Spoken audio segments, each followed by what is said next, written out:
Bismillahirrahmanirrahim. Assalamualaikum warahmatullahi wabarakatuh.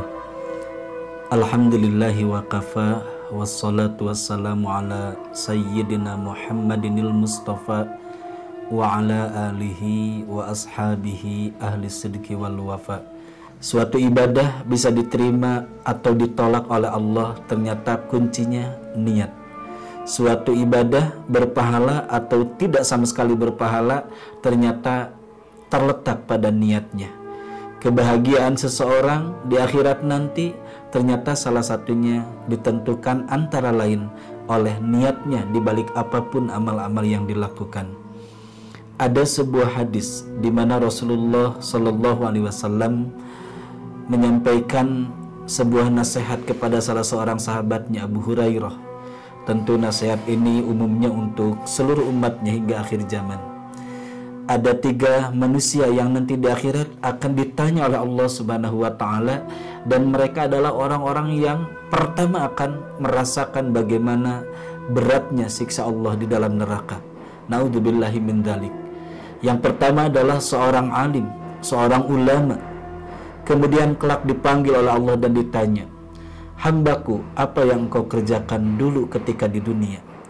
Hamba Allah ini menjawab, "Ya Allah, dengan ilmu yang engkau karuniakan, maka setiap malam hamba bangun, hamba hidupkan malam dengan beribadah kepadamu, dan siang harinya hamba ajarkan siapapun yang membutuhkan ilmu dari hamba, dan hamba melakukannya semata-mata hanya karena engkau."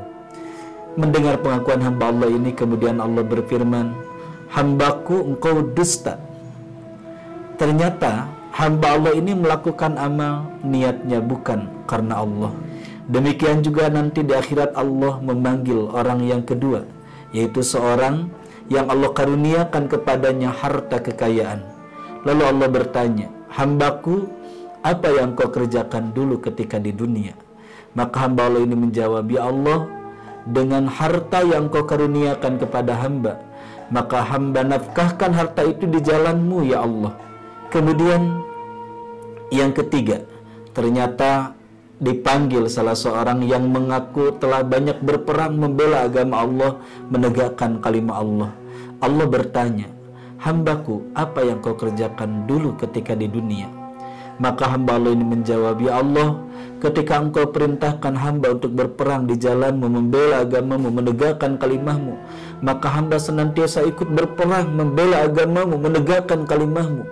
Dan sebagaimana engkau saksikan, hamba mati terbunuh, terbujur di atas tanah, terkapar di atas bumi.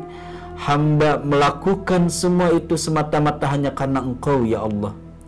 Mendengar pengakuan hamba ini, Allah yang maha tahu isi hati hamba ini, kemudian Allah berfirman, "Hambaku, engkau dusta." Saudara-saudaraku, pelajaran yang sangat penting dari hadis ini untuk kita semua, ternyata yang Allah dustakan bukan perbuatannya, namun ternyata yang Allah dustakan adalah niat di balik perbuatan-perbuatan ataupun amal-amal ketiga orang ini. Pelajaran bagi kita.